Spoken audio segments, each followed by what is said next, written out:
The invitation was waiting on my kitchen counter when I got home from Fort Meade. Thick cream cardstock, gold trim. My father never did anything halfway. The front read, Coal Development Group Holiday Gala, black tie, formal reception, 40 confirmed guests. I already knew what it was. My dad had been talking about this deal for months. Mixed-use redevelopment project outside Annapolis. Retail office space, high-end condos. 90+ million total valuation once stabilized. He called it the project that would put the firm on the map. The firm had been on the map for 25 years, but that's how he talked. I opened the envelope at the kitchen island, still in uniform.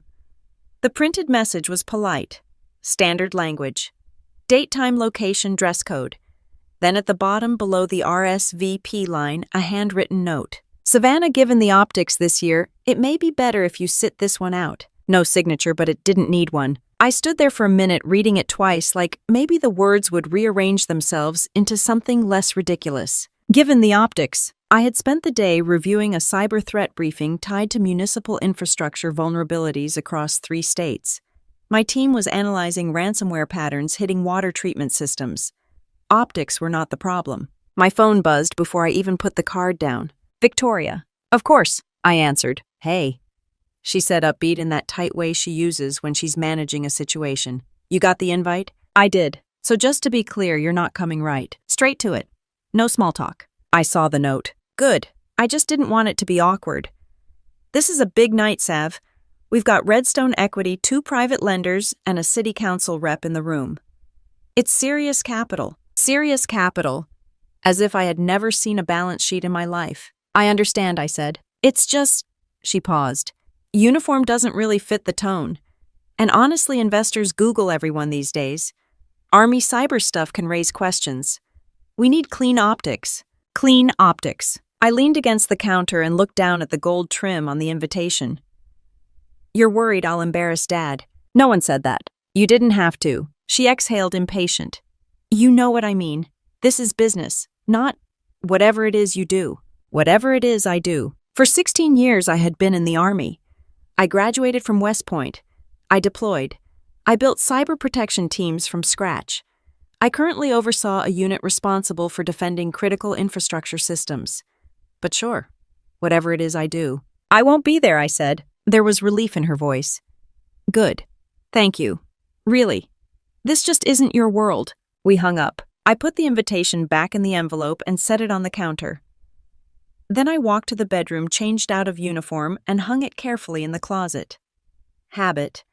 Discipline doesn't shut off because someone questions your value.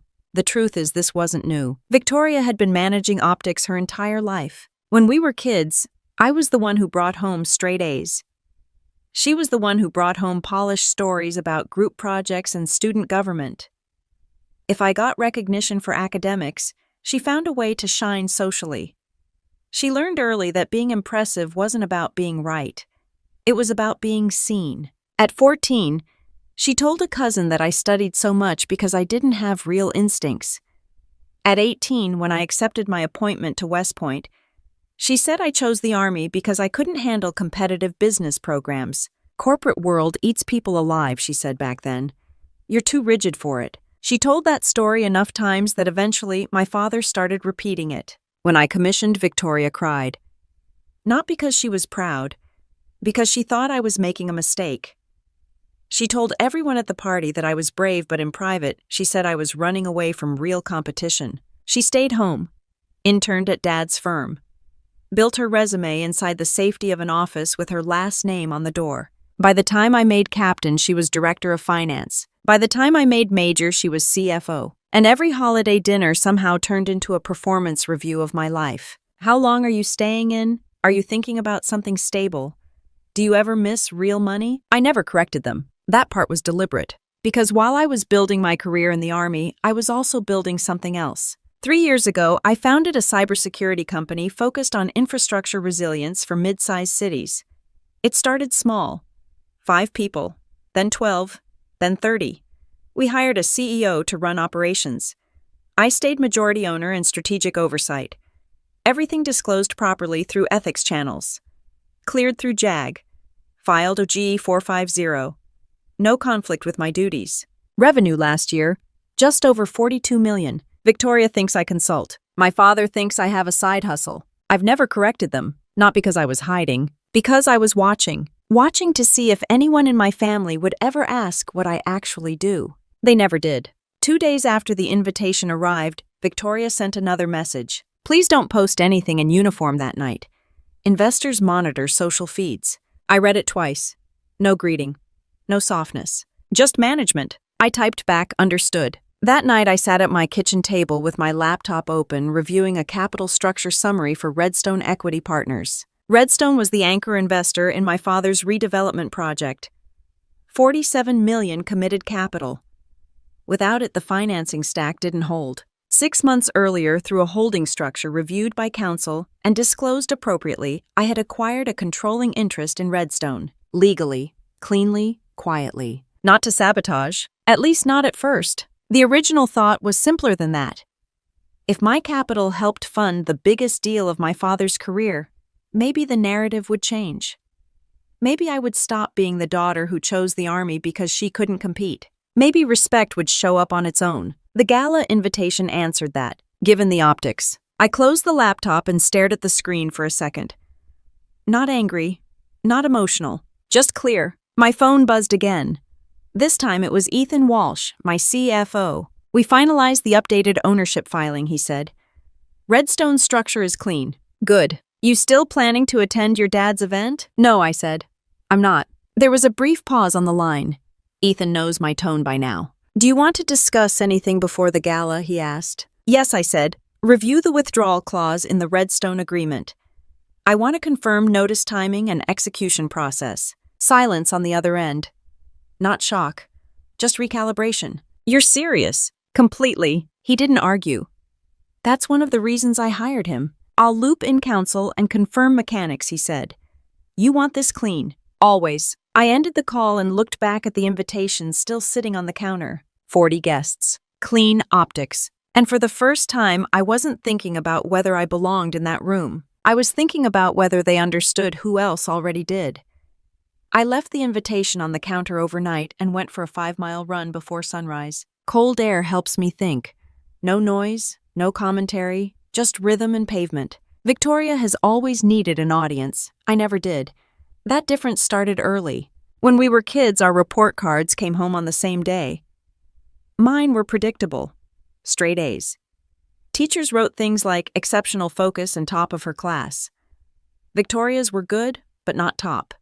She learned quickly that academic competition was a losing game with me, so she shifted arenas. Student government, dance team, charity events, anything that put her on a stage instead of behind a desk. At dinner, she'd tell long stories about who liked her, who respected her, who asked her advice.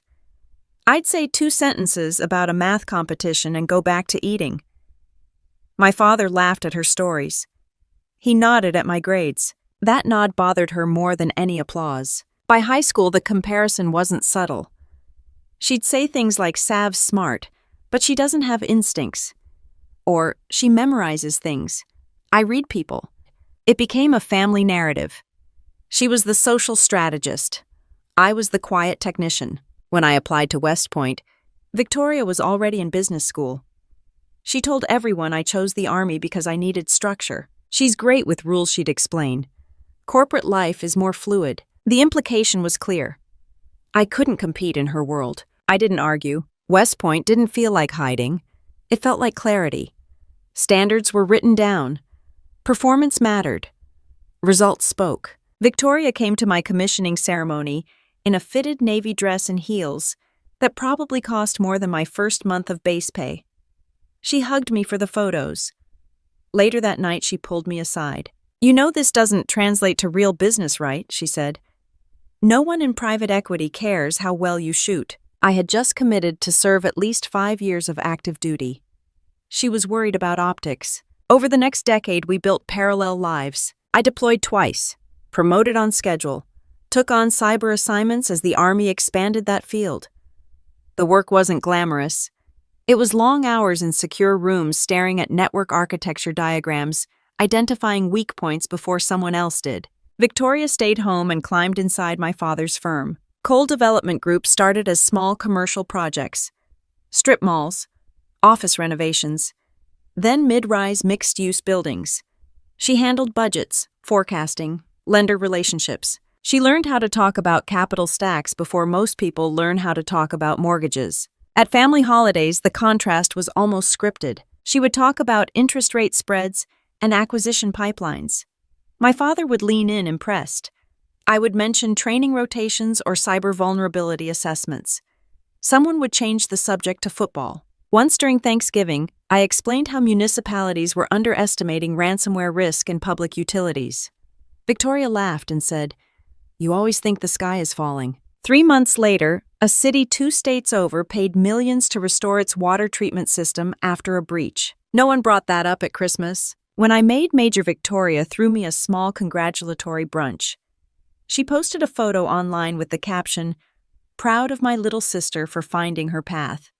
Finding her path. As if I had wandered into it by accident. By the time I pinned Lieutenant Colonel, she was CFO. The promotion came with more responsibility and more scrutiny. Financial disclosures, ethics reviews, layers of oversight that don't exist in family businesses. I filed everything. Every outside investment, every ownership interest. I've never been careless with compliance.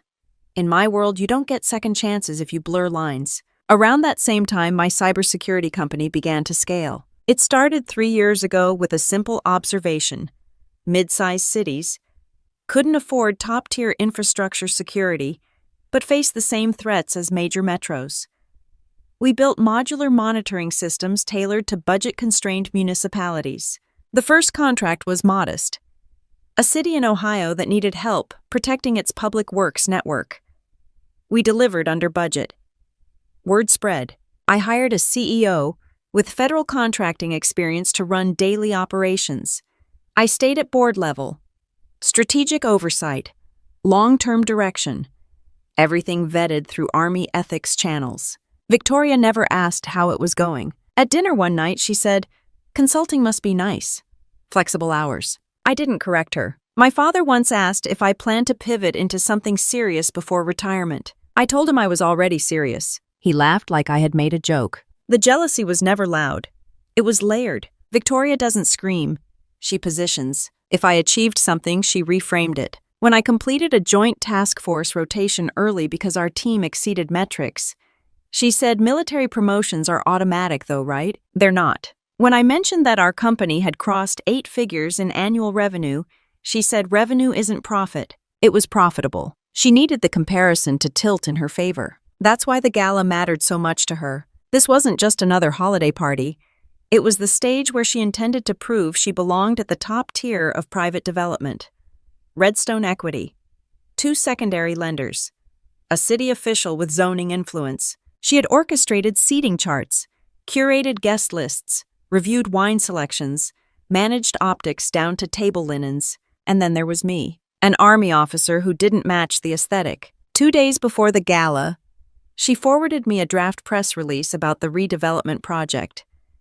At the bottom, in small print, it listed key capital partners. Redstone Equity Partners. I stared at that line for a while. She didn't know that 6 months earlier, when Redstone sought additional capital to expand its portfolio, I stepped in through a holding structure.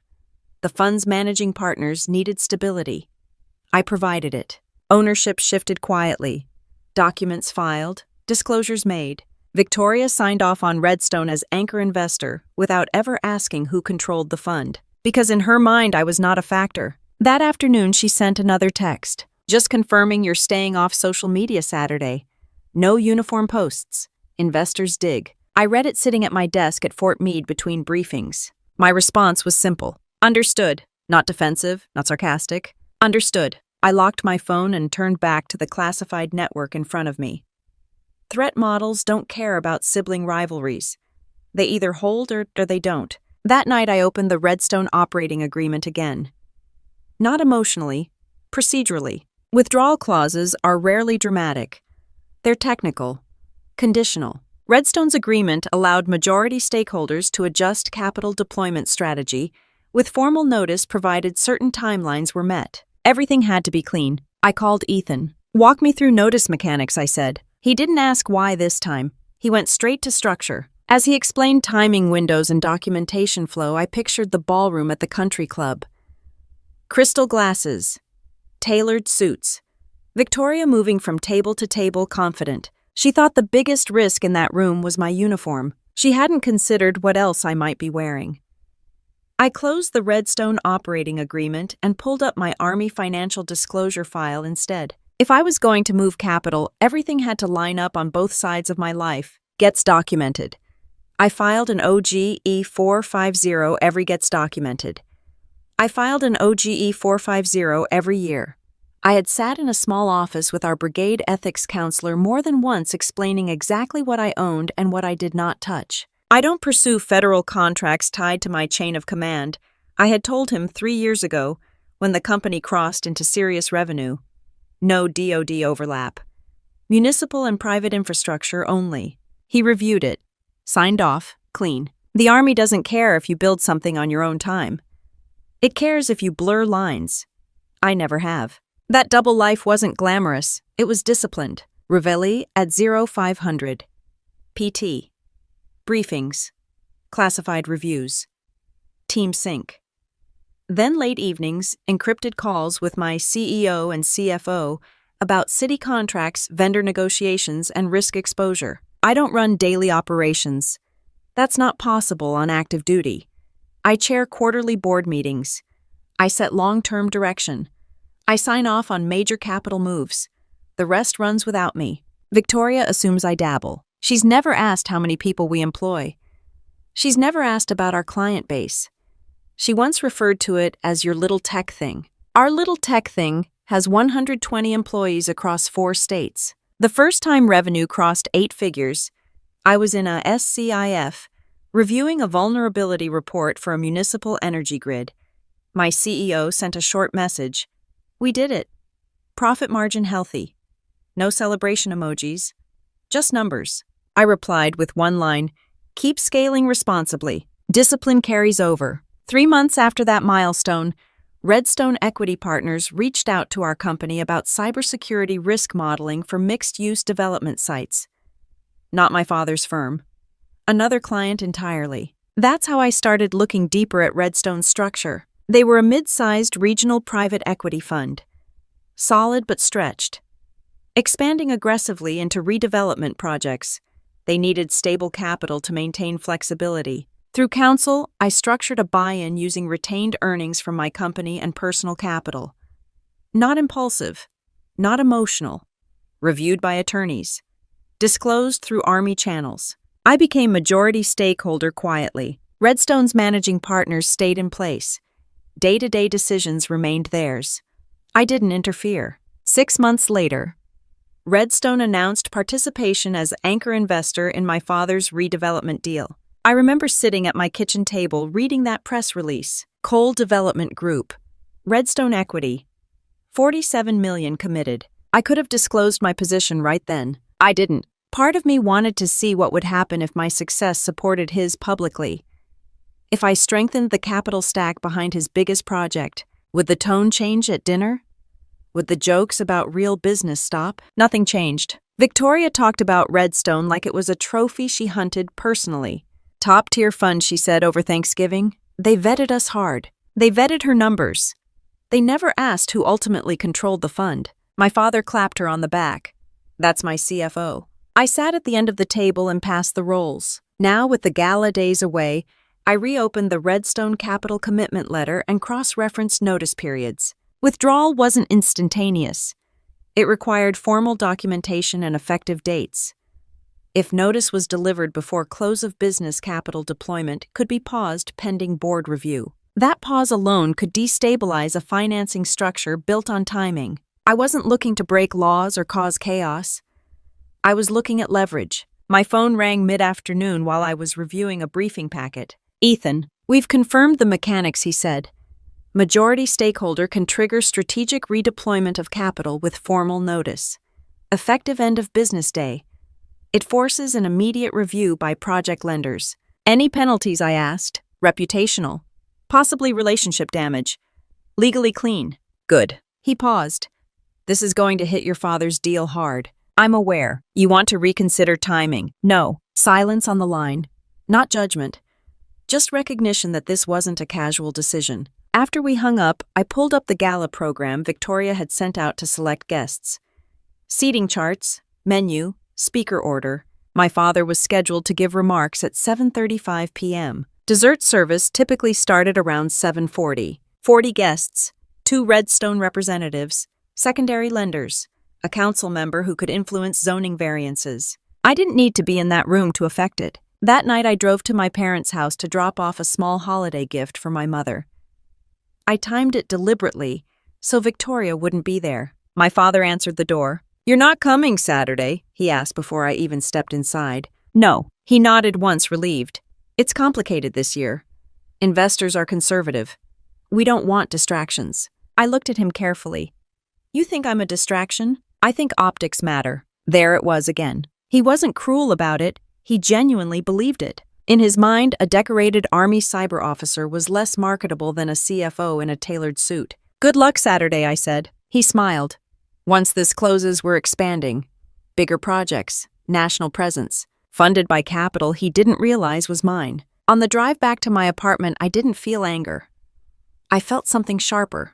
Clarity. Respect wasn't going to appear because I quietly strengthened his balance sheet. Victoria didn't want me at the gala because she thought I would lower the room's perception of power. She had no idea where the power in that room actually sat. The next morning at Fort Meade, I met with our brigade commander for a routine sync. We covered operational updates first. Then he glanced at my disclosure file. "Redstone equity acquisition finalized," he asked. "Yes, sir." "No conflict with current mission sets." "None.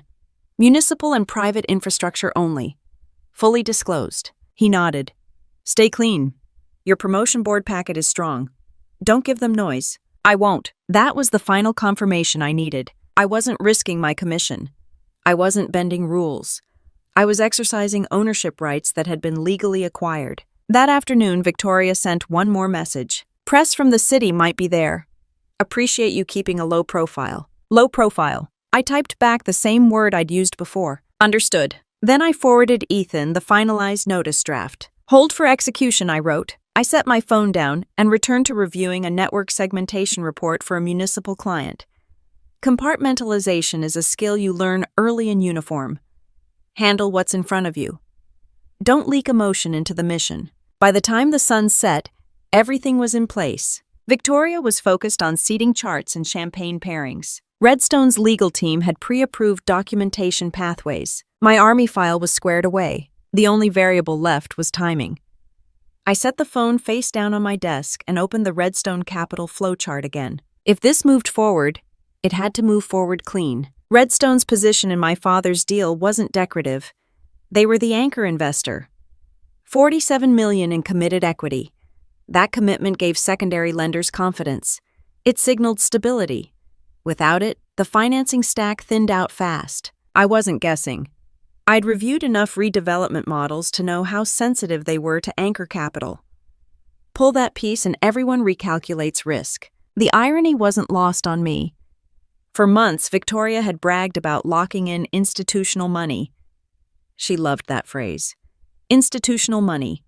As if that automatically meant superior judgment. She never once asked who stood behind it. 6 months earlier, when Redstone's managing partners approached my company about advisory work, I saw the cracks. They were expanding aggressively. Too aggressively. They needed reliable capital to stay competitive in regional bids. Through counsel, I structured the acquisition carefully. Personal capital.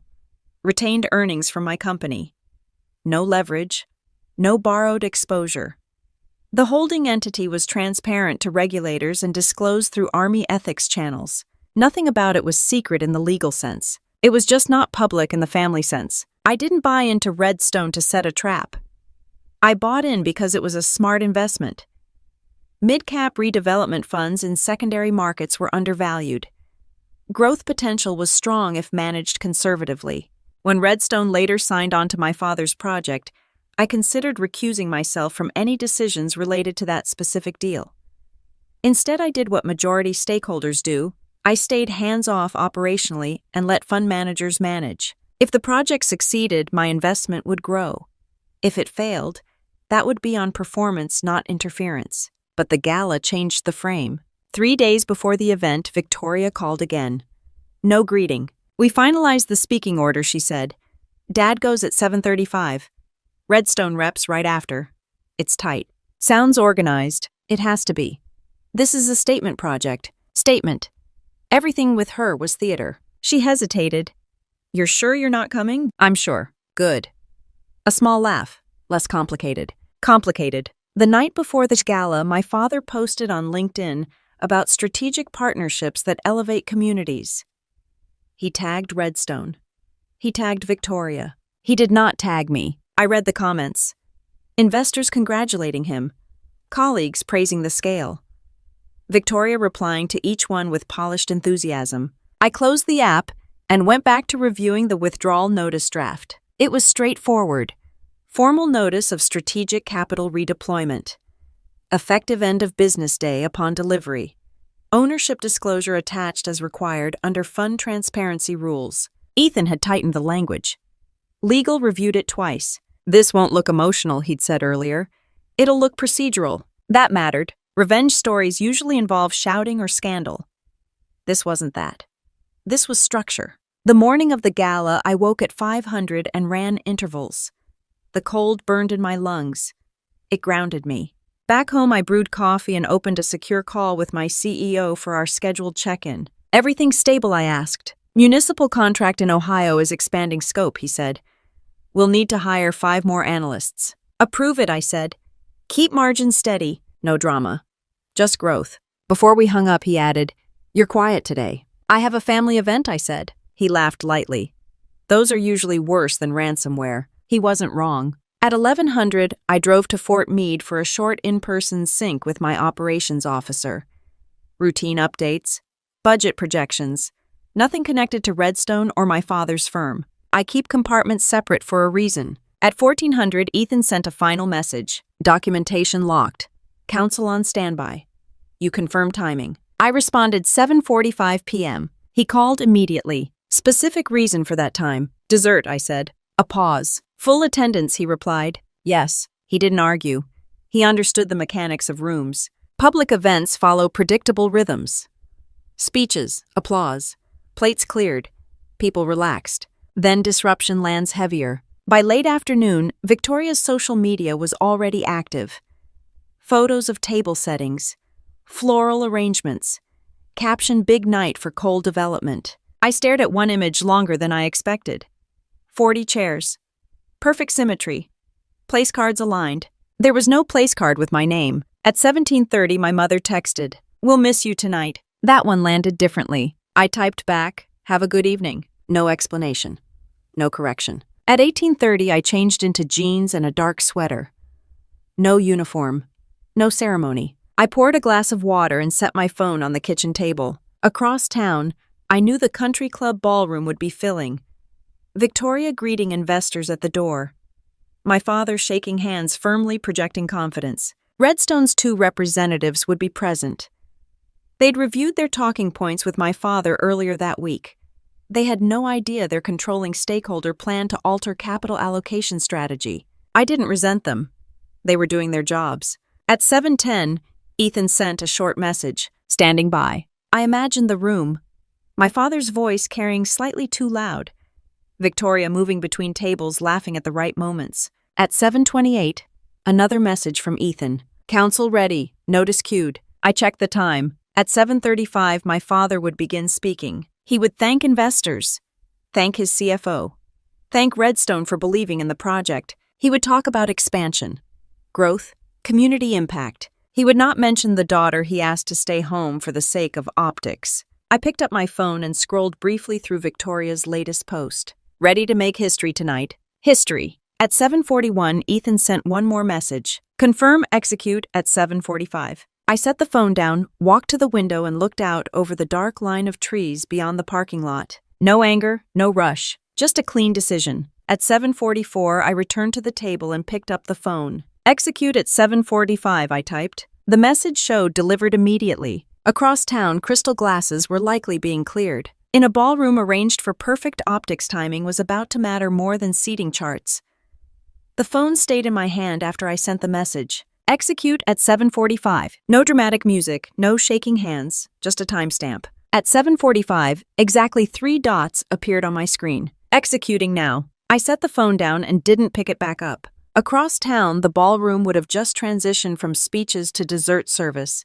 Plates sliding onto tables, silverware clinking, conversations loosening now that formal remarks were done. My father always timed his events tightly. Welcome at 7:30. Key remarks at 7:35. Applause by 7:40. Dessert at 7:42. Predictable. That predictability is what made business work, and what made disruption land. At 7:47, Ethan's name flashed on my screen. I let it ring twice before answering. "It's done," he said. "Walk me through it." I called Robert directly, identified myself as Redstone's majority stakeholder representative, informed him formal notice was delivered to his counsel and the lending bank. Strategic redeployment of $47 million effective end of business day. His tone was steady, professional. Reaction, silence. Then he asked if there was a mistake. There wasn't. Number 1, I clarified the ownership disclosure attached to the notice. Your name is in the controlling interest section. Of course it was. Anyone else here? He stepped away from the table to take the call. But I suspect it won't stay private long. I pictured it clearly. My father halfway through dessert, phone vibrating against white tablecloth. Excusing himself. Walking toward the lobby or hallway outside the ballroom. Victoria watching him confused but smiling to cover it. "What did he say when you mentioned my name?" I asked. "Nothing at first," Ethan replied. Then he asked how long the ownership change had been in effect. 6 months. I told him that. I leaned back in my chair. Did he argue? He tried to reference their relationship with Redstone. I reiterated that majority stakeholders have the authority to reallocate capital under Clause 8.4. Clause 8.4. I'd read it enough times to memorize it. "Good," I said. He asked if this was personal, and I told him it was a strategic capital decision. That was the truth. Strategy doesn't scream. It reallocates. We ended the call. I stared at the blank screen of my phone for a few seconds, then locked it and set it face down. 10 minutes passed before it buzzed again. "Victoria." I let it ring once, twice, 3 times. Then I answered. "What did you do?" she demanded. No greeting this time. "I'm not sure what you're referring to. Redstone just pulled their funding." "Correct." She stopped recalibrating. "You control Redstone." "Yes." Silence. The kind of silence that's not empty but overloaded. "For how long?" she asked finally. 6 months. "You never told us." "You never asked." Her breath came sharp through the line. "This is Dad's biggest deal. I'm aware. Do you have any idea what this looks like?" "Yes." "What is wrong with you?" she snapped. The question almost made me laugh. "Nothing is wrong with me," I said evenly. "You asked me not to show up." "I didn't." "That's not the same thing." "It is, actually." She lowered her voice, probably stepping farther away from the ballroom. "Investors are asking questions. The bank rep just left the table. Redstone exercised a contractual right. That's standard business. You're destroying this deal." "No, I'm withdrawing capital." "There's a difference." She didn't respond immediately. "This is about the gala," she asked. "It's about respect." She let out a short, humorless laugh. "Respect, this is business. So is capital allocation." Her tone shifted from anger to calculation. "What do you want?" she asked. The question hung there. I didn't hesitate. "Nothing." That answer unsettled her more than any demand would have. "You don't do something like this for nothing." "I do when I'm finished pretending." "Pretending what?" "That I'm irrelevant." There was noise in the background now. Doors opening. Muffled voices. "Dad needs to talk to you," she said. "I'm sure he does. You can't just pull out of a deal because you feel slighted." "I didn't pull out because I feel slighted." "Then why?" "Because I don't invest where I'm not respected." The line went quiet again. "You're overreacting," she said finally. "No," I replied. "I've been patient." She disconnected without saying goodbye. I stood up and walked to the sink, rinsed out the water glass I'd been holding and placed it in the drying rack. Across town, I could imagine the shift inside the ballroom. Redstone's representatives checking their phones. Lenders stepping outside to call credit committee. Victoria attempting to smooth it over with phrases like temporary review and procedural clarification. My father reading the notice document carefully. Scanning to the ownership disclosure section. Savannah Cole, Lieutenant Colonel, majority stakeholder, optics. At 8:03, my phone rang again. "Dad." I let it ring once before answering. "Savannah," he said. His voice wasn't angry. It was tight. Dad, what is this? It's formal notice. You control Redstone. Yes. For how long? 6 months. Another pause. Why didn't you tell me? You didn't ask. That's not fair. No, I agreed. It isn't. He exhaled slowly. Do you understand what this does to the project? Yes. The bank is freezing the bridge loan pending review. The secondary fund is asking if we have alternative anchor capital. That's their job. And yours? My job is to allocate capital responsibly. He went quiet for several seconds. I thought you said you were consulting, he said. I do more than that. I can see that. The room behind him sounded different now. Lower energy. Conversations no longer bright. This is personal, he said. No, I answered. It's structural. He didn't argue with that. You could have come to me, he said. I did, I replied. For years. Silence again. I need to go, he said finally. I understand. The call ended without resolution. I stood in my kitchen alone and checked the time. 8:12 p.m. 40 guests. Clean optics. And a capital stack that no longer looked as polished as it had an hour earlier. I left the dishes in the rack and walked back to the table when the phone vibrated again. Ethan, secondary lender just requested clarification on capital continuity, he said. They're asking Redstone's managing partners whether this is temporary or strategic. It's strategic, I said. I know. I told them majority stakeholder reallocation. That language tends to land. It should. Your father looks like he's still inside the ballroom, Ethan added. Redstone's rep stepped out. Bank officer is on the patio. He wasn't guessing. In deals like this, information travels fast. Lawyers text. Lenders text. Partners step aside. They're trying to stabilize perception, he said. If they can present this as a brief review, the room calms down. It isn't a review. No. We both understood the difference between a pause and a withdrawal. Counsel confirmed the notice hit their attorney's inbox at 7:46. Ethan continued. Time-stamped. Clean. Good. He hesitated. For what it's worth, this was precise. I don't do sloppy. He gave a short breath of agreement and ended the call. I picked up my laptop and logged into our internal dashboard. Nothing urgent. Ohio expansion stable. Texas municipality and onboarding. No fires to put out. Discipline doesn't disappear because family drama spikes. At 8:19, Victoria called again. This time I answered on the first ring. They're asking if this is retaliation, she said immediately. Retaliation for what? For tonight. It isn't. It feels like it, because the timing makes it visible, I said. Not because it's emotional. You could have waited. I could have. Why didn't you? Because timing is part of business. She didn't respond right away. You embarrassed Dad, she said finally. No, I replied. Capital embarrassed Dad. That's semantics. No, it's structure. Her breathing was uneven now. I could imagine her pacing near the bar, keeping her voice low while guests pretended not to listen. Redstone's reps are saying their majority stakeholder decided to rebalance portfolio exposure, she said. They won't say your name publicly. They don't need to. It's going to come out. Yes. And you're fine with that. I've been fine with my name attached to my work for years. You've never even told us how big your company is. You never asked. There it was again. Not anger, just fact. You think this proves something, she said. It clarifies something, which is that I'm not an accessory to your narrative. She let out a tight laugh. You always do this. You make everything about principle. Because it is. It's about control, she shot back. You couldn't control tonight, so you controlled the funding. I considered that. You controlled the guest list, I said. I controlled my capital. Silence. Do you even understand what happens if this deal collapses? She asked. Yes. Jobs. Contractors. The city. Then you should have diversified your anchor exposure. That's not fair. It's not unfair either. Her voice hardened. You did this because I asked you not to come.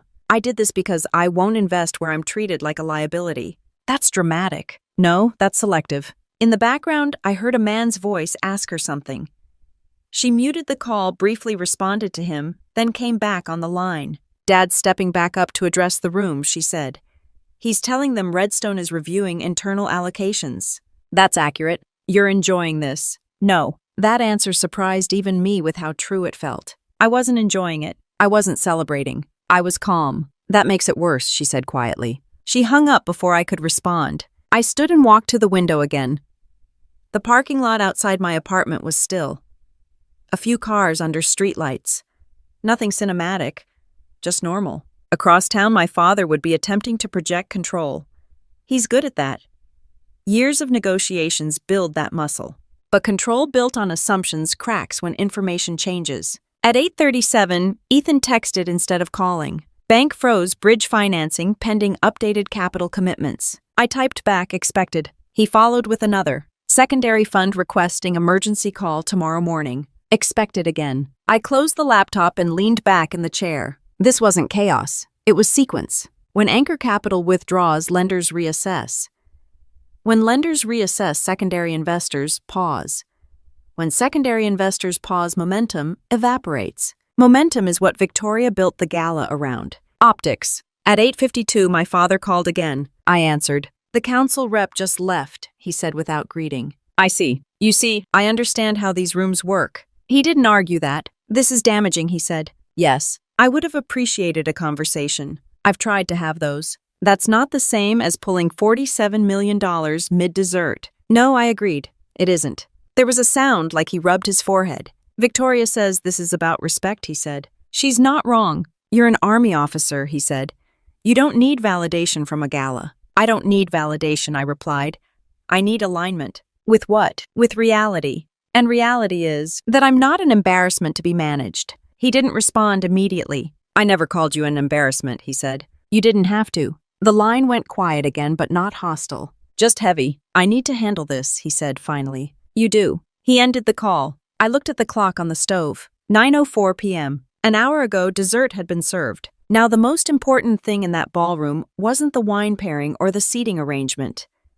It was a capital commitment that no longer existed in the way they had presented it. Victoria had wanted a clean narrative. What she got instead was clarity. At 9:17 p.m., my phone buzzed with a message from Ethan. Redstone reps just left the ballroom. I pictured it without needing details. Two men in tailored suits stepping outside together. Phones pressed to ears. Voices low but tight. Investors don't leave early unless the math shifts. A minute later, another message. Bank officer departed. Told your father they'll reconvene after internal review. Momentum evaporates quietly. No shouting, just chairs scraping earlier than planned. I set the phone down and walked to the refrigerator, pulled out a bottle of water, and took a slow drink. My hands were steady. That's the part people misunderstand. Discipline doesn't turn off just because family is involved. At 9:26, Victoria called again. Her voice was no longer sharp. It was controlled. You need to understand what this looks like, she said. I do. Redstone's managing partners just confirmed you're majority stakeholder. Dad didn't know. I know. They're asking why he didn't disclose the ownership shift. Because he didn't know. That makes him look incompetent. That's not my narrative. It's the room's narrative. I leaned against the counter. Rooms shift fast. You think this is clever, she said. No, I think it's accurate. There was movement behind her. Doors opening. Music fading. The energy of a room winding down earlier than scheduled. Half the guests are leaving, she said quietly. Before coffee. Coffee is the polite exit point. Leaving before that sends a message. What are the Redstone reps saying now, I asked. They're sticking to portfolio rebalancing language, but they're distancing themselves. They should. You built this position without telling us, she said. You let us present Redstone as stable capital. You presented Redstone as stable capital. I never presented anything. That's semantics again. No, it's responsibility. She exhaled sharply. You've put Dad in a position where he has to explain to every lender why his daughter pulled funding. He has to explain why his capital stack wasn't diversified. You sound like a consultant. I am one. She went quiet for a moment. When did this become about proving a point, she asked. It became about alignment, I said. With what? With the reality that I'm not something to manage. You weren't being managed, she said quickly. You texted me not to post in uniform. That's branding. You told me I didn't belong in the room. Because it's a private equity event. And I own the private equity. Silence. That landed harder than anything else. You did this because I've always outperformed you, she said suddenly. It surprised me she said it out loud. No, I answered. You said that. I never. You've been reframing me since we were teenagers. That's ridiculous. Is it? She didn't respond. I heard a door close in the background. The noise level dropped. Dad's coming home, she said finally. He's done. The gala was scheduled until 10. He shouldn't drive angry, I said. He's not angry, she replied. He's embarrassed. There it was, embarrassed. By capital, by structure, by exposure. He'll call you again, she said. I expect that. She hesitated. Did you ever plan to tell us, she asked. Yes. When? When someone asked what I actually do. The line went silent for a long second. Then she hung up. I walked back to the table and opened my laptop again. Not to monitor chaos, to review our quarterly forecast. Our company was onboarding a new city client next month. That mattered more than the gala. At 9:58, Ethan called. Update, he said. Redstone's board just scheduled an emergency call for tomorrow morning. Your father's firm requested reconsideration. And majority stakeholders rarely reconsider mid-event. I won't. I didn't think you would. He paused. For what it's worth, the execution was textbook. I'm not grading it, I said. No, but it was precise. Precision matters more than drama. What's your read on reputational fallout? I asked. Short-term, your father's firm takes a hit. Long-term, if they restructure properly, they survive. Redstone's fine. The market doesn't punish funds for reallocating capital. It punishes opacity. Opacity. That word would linger in rooms long after tonight. At 10:12, my father called again. This time his voice was tired. They're gone, he said. I assumed. Redstone's representatives left before we cut the cake. He laughed once without humor. I've never had guests leave before cake. There's a first time for everything. You're not sorry. I'm not reckless. That's not what I asked. He sounded older in that moment. I'm not sorry for exercising a contractual right, I said. I am sorry it happened this way. It didn't have to. It did. He didn't argue. Victoria says you feel disrespected, he said. That's accurate. I've never disrespected you. You've minimized me. That's different. It isn't. He was quiet for several seconds. I genuinely didn't know, he said. That's the problem. He exhaled slowly. The board's asking why we didn't disclose Redstone's ownership shift. Because you didn't review it closely. You think I'm careless? I think you trusted the optics. Silence again. I built this company over 25 years, he said. I know. And tonight it felt like it slipped. I didn't take it, I said. I removed myself. That's not how it feels. Feelings don't change balance sheets. He didn't respond immediately. I need to reassess, he said. You should. He ended the call without anger. I closed the laptop and turned off the kitchen light. Across town, the ballroom would already be empty.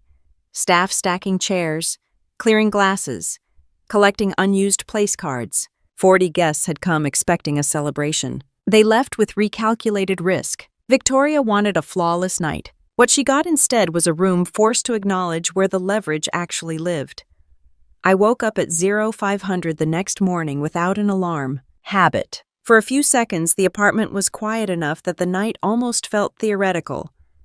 Then my phone lit up. 6 missed emails, 3 texts, 1 calendar invite titled, Redstone Emergency Board Review, 8:30 a.m. I sat up, swung my feet onto the floor, and reached for the phone. The first email was from Redstone's managing partner. Capital reallocation acknowledged. Lenders requesting clarification on long-term commitment strategy. Will proceed per majority direction. The language was careful. No emotion. No blame. The second email was from Ethan. Bridge financing officially frozen pending replacement anchor commitment. Secondary fund suspending participation until capital stack stabilizes. I read that twice. Suspending participation. That was the phrase that mattered. It meant the deal wasn't dead yet. It meant the deal was unstable. I showered, dressed, and drove to Fort Meade like it was any other Tuesday. Discipline doesn't skip a day because family tension spikes. At 7:30, I stepped into a secure conference room for our regular operations sync. Cyber incident review. Resource allocation. Deployment planning. All the things that actually affect people's lives. No one in that room knew what happened at a country club ballroom the night before. And it didn't matter. At 0830, I joined the Redstone board call from a private office cleared for unclassified business. The managing partners looked tight on screen. One of them started. We received immediate lender feedback overnight, he said. Cole Development's project is now categorized as high risk due to anchor capital volatility. Volatility. Expected, I replied. We want to confirm your direction, he continued. Is the redeployment final? Yes. He nodded slowly. Then we'll proceed with portfolio adjustments. There were no raised voices, no dramatics, just alignment. After the call, Ethan rang. They're scrambling, he said. Specifically, Cole Development is trying to secure replacement anchor capital.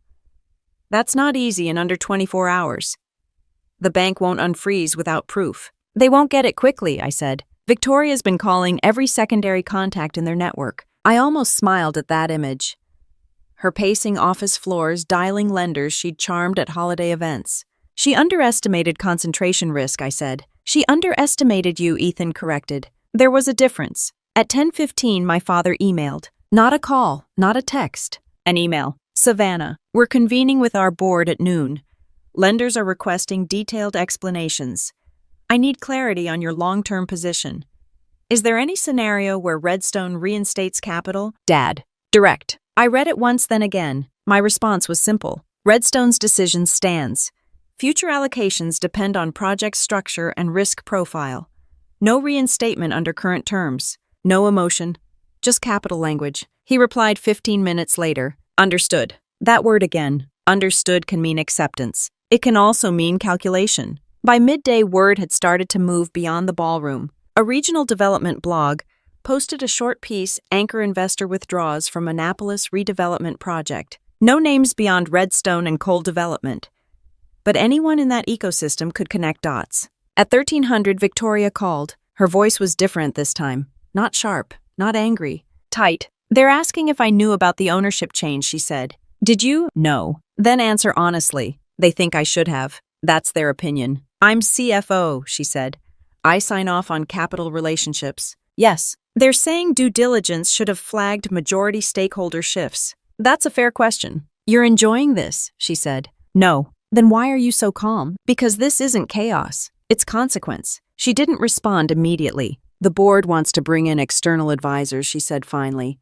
They're questioning risk oversight. That's standard. For a mid-project capital withdrawal. Yes. Silence. They're discussing reassigning certain responsibilities, she added. There it was. Optics cut both ways. I didn't ask for that, I said. You triggered it. No, I corrected.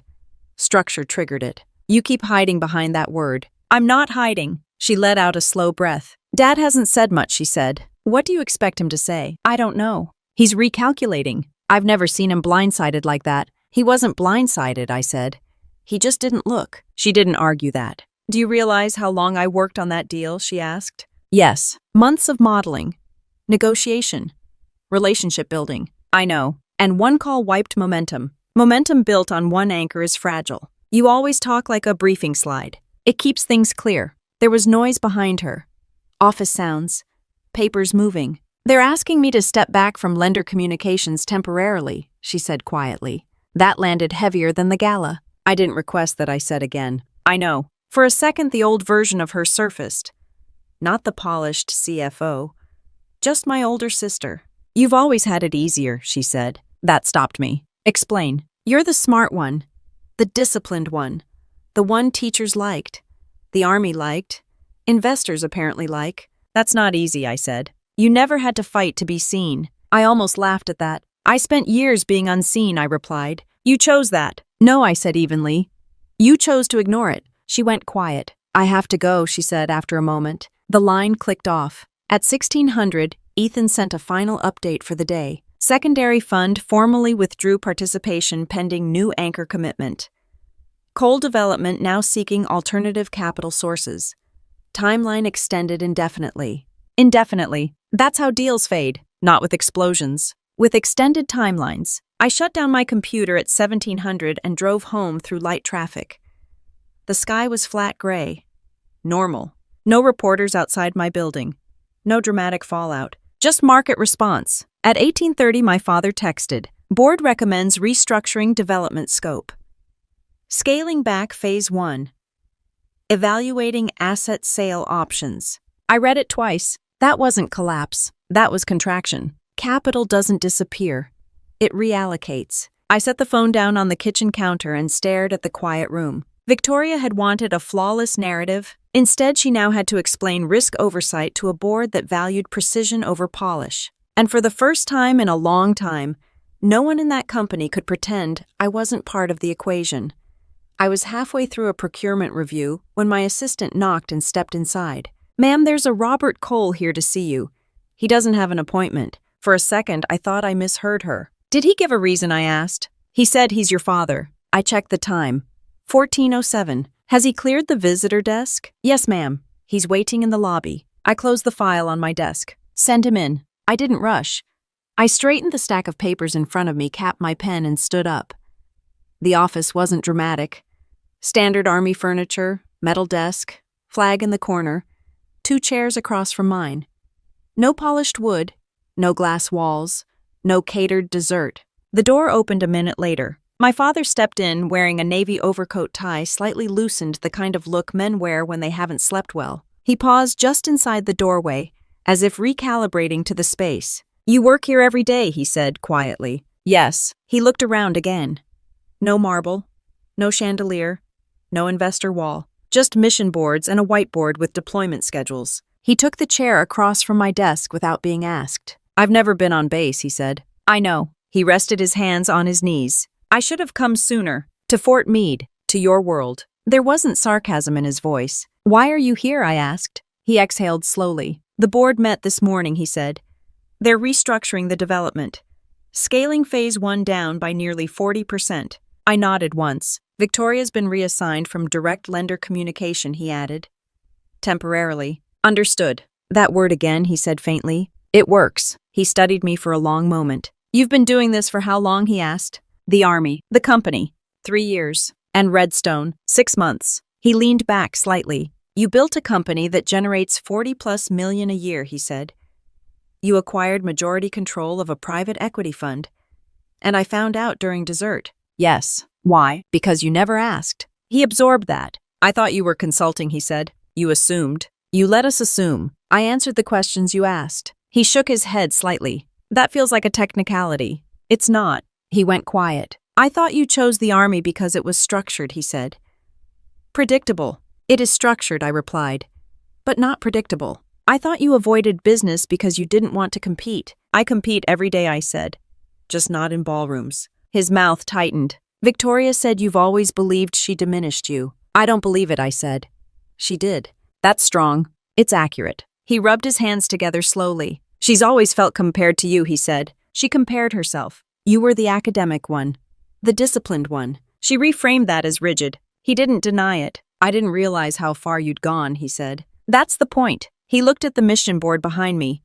Names, rotations, timelines. This is serious work, he said quietly. Yes, and you run a company on top of it. I oversee it. He nodded once. When Redstone signed onto our project, he continued, you could have told me. Yes. Why didn't you? Because I wanted to see if respect would show up without leverage. And it didn't. No. He let out a long breath. I asked you not to come to the gala, he said. You did. That wasn't about embarrassment. It was about optics. Yes. And optics implied I was a liability. I didn't mean it that way. But you meant it. He didn't argue. I've spent 25 years building coal development, he said. I've protected its reputation carefully. And I've spent 16 years building mine. He nodded slowly. When Victoria said uniform didn't fit the room, I didn't push back, he admitted. I know. I thought it was practical. It was convenient. There was no anger in my voice, just fact. He leaned forward slightly. Was there any version of this where you didn't pull the funding, he asked. Yes. What would that have required? A conversation, I said. A real one. About what? About what I actually do.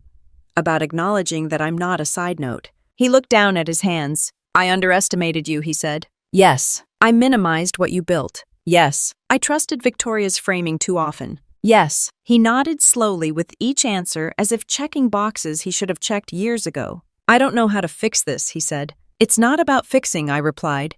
It's about seeing clearly. He glanced up. You didn't destroy the project, he said. No. You destabilized it. I removed my capital. He let that settle. Are you planning to reinstate under different terms, he asked. No. The answer came easily. He absorbed that without visible surprise. I can't force you, he said. No. But I can ask, he added.